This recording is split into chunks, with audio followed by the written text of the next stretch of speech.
Okay, good to see you guys today.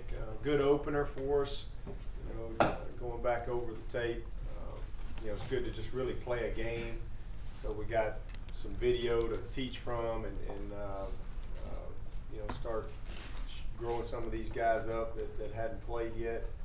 So from that standpoint, it was really good. I thought that all our mistakes were, you know, very correctable things. Nothing that just glaring that's got me overly concerned.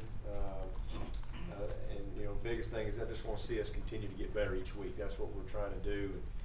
And you know, starting this week with Wofford, it's Military Appreciation Day. That's always a really special day here at Clemson, especially with our heritage that we have here. So look forward to being a part of that. Injury-wise, we're pretty good shape, with the exception of Rashard. He's probably the biggest concern right now. Vice will be back, so I'm anxious to get him back. I think he's a guy that can help us and also be a real factor for us on special teams. And Breland and Carrico they'll be limited today. Both of them will be fine, but they'll be in green today, which just means that they'll practice, but we won't hit them. And but I think both those guys should be okay. Wofford is going to be a challenge for us. It's kind of continuing our schedule of champions, I guess you'd say, from last year. Coming off a great year as the Southern Conference champions and winning 10 games. Coach Ayers, I can't say enough good things about him. I've had an opportunity to be around him a few times and spend a little time with him. He is a first-class guy and has been there a long time and has really done a great job of building and molding that program, you know, the way he wants it to be. They do a good job recruiting to their system and to the culture that they have there. And when you watch them play, I mean, you know, they play the game the way you're supposed to play it. I mean, it's a ton of energy on film. They play very physical, and they play smart. They don't make a lot of mistakes. Very sound, very disciplined, fundamental football team. Just jumps out at you when you watch these guys. But their offense is a big challenge. They do a lot of things. I mean, a lot of things, and they use their personnel very well. You know, 3 backs. You know, then they'll come out with 2 backs, 3 wides. Then it's traditional 2 backs, 1 tight end. So they got a lot of things that they do, and will give you a lot of different looks with their option plays. So we've got to be on our P's and Q's with these guys and do a great job with our eyes, and you know, everybody take care of their responsibility, because if you don't, it's a big play. And you know, they led the nation in rushing last year, their division, and you know, number 7 for them is their workhorse.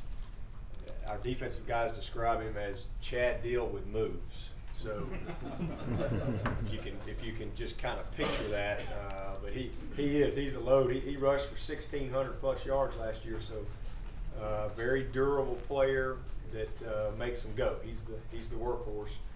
We'll have to do a good job with him. Averaged 6.1 a carry last year and 22 touchdowns. So very good player. Quarterback is very efficient in running their system.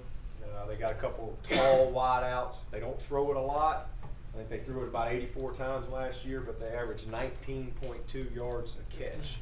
So when they threw it, it was a big play and very efficient with what they do. But, for us, we're going to have to tackle a little bit better than we did. We have to play very physical against these guys, and I think key for us defensively is first down. We've got to put these guys in some long yardage situations, because you know they're very capable of getting 3, 4, and eating up the clock, moving the ball. So anxious to see us line up and you know, see how we do against these guys. Defensively, their defense, they're mostly an odd front. Pretty much have 4 linebackers on the field all the time. Very sound. You know, chase the ball, pursue, play with great energy over there.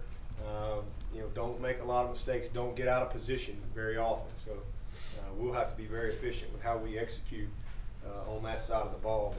But again, it's really just about us trying to get better this week and hopefully seeing some of these guys correct some mistakes and go play with great energy and see if we can get to 2-0. That's the object. When you say Hall's a concern, how big of a concern?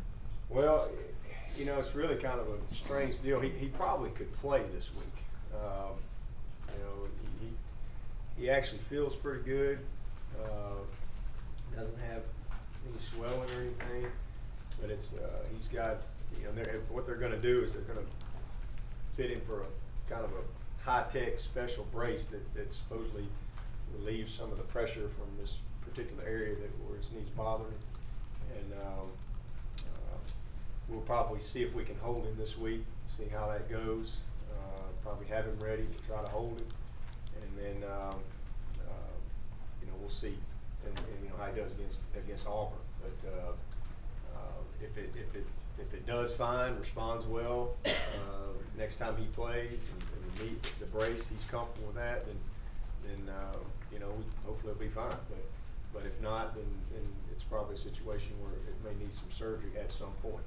It's just a matter of when.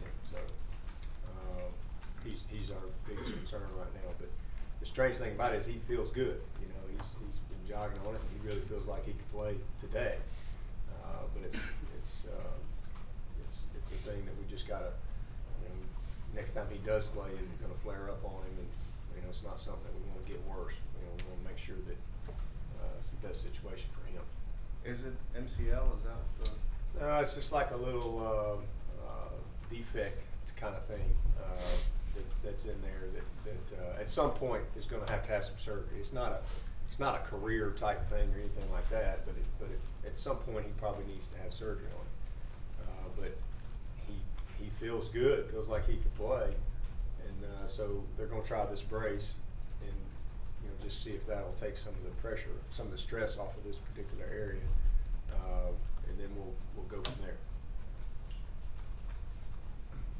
Coach, can you talk about the challenges of going from preparing for Troy's offense and the spread to the wing bone and how different they are? Well, I wish we had some carryover. I mean, for our offense, it's not as drastic. I mean, it's very different.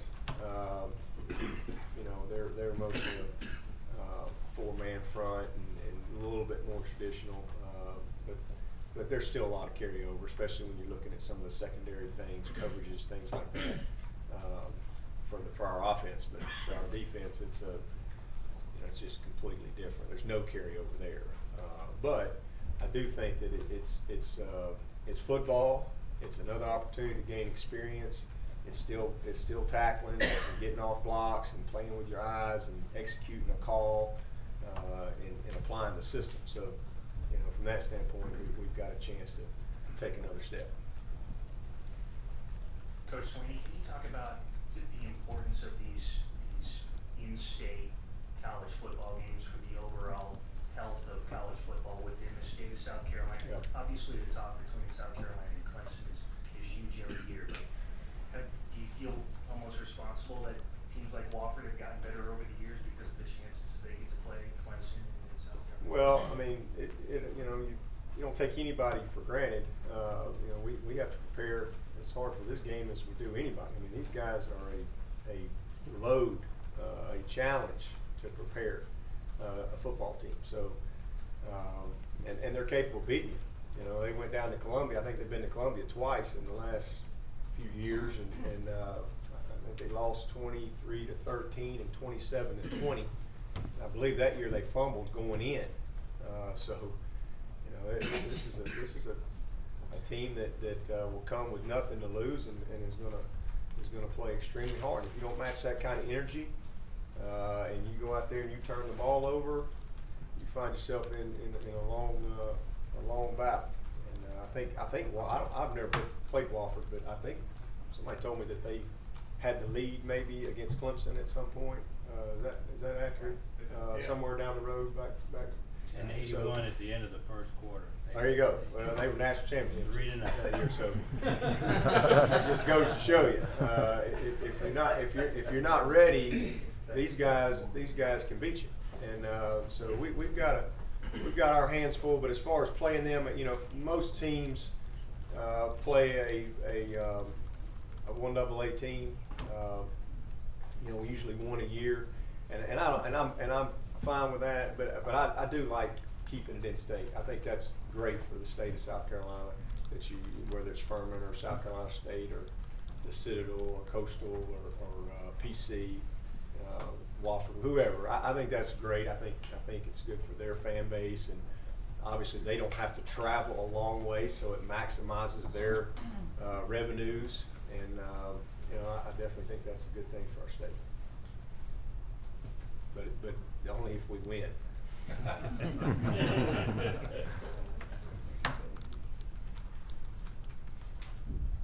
think Texas played a record 18 true freshmen over the weekend. Auburn played 13.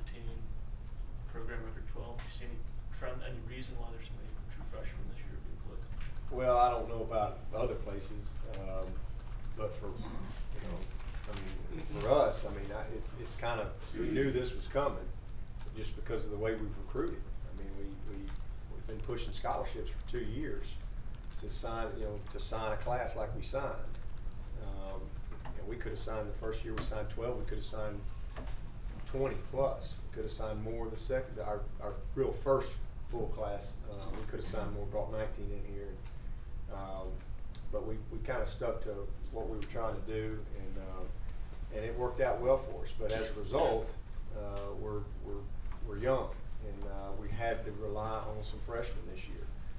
But they're the right kind of guys. That's the good thing about it. They're the guys that fit our criteria and what we're looking for, and we're excited about it.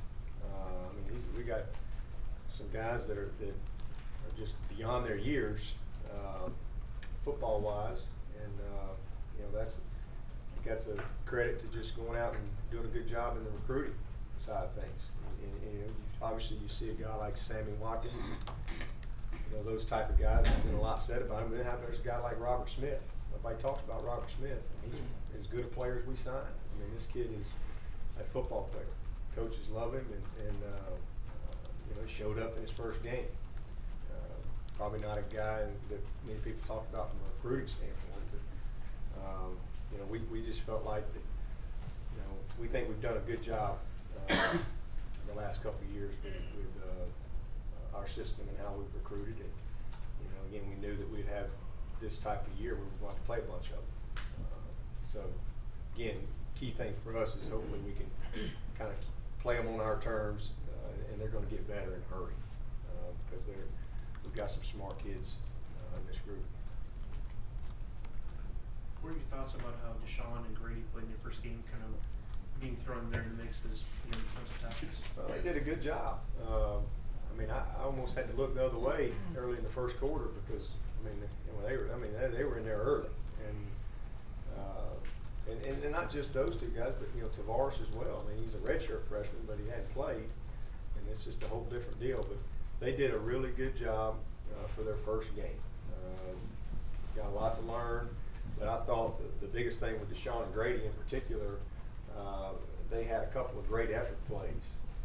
In fact, Deshaun was on our big hit video, where they were chasing the ball and ended up making the tackle.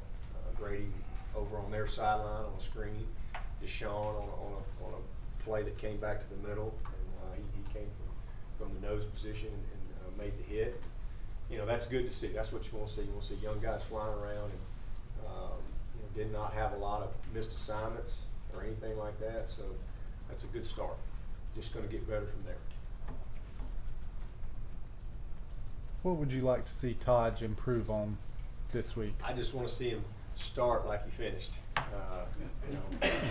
I just want to see that's really what I want to see our offense. That's kind of our goal offensively, is just to start off like we finished and play like we're capable of playing.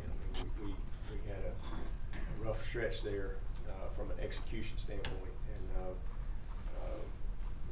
so hopefully Taj has kind of got that behind him, and he's going to play like he did to finish the game. He was pretty good now.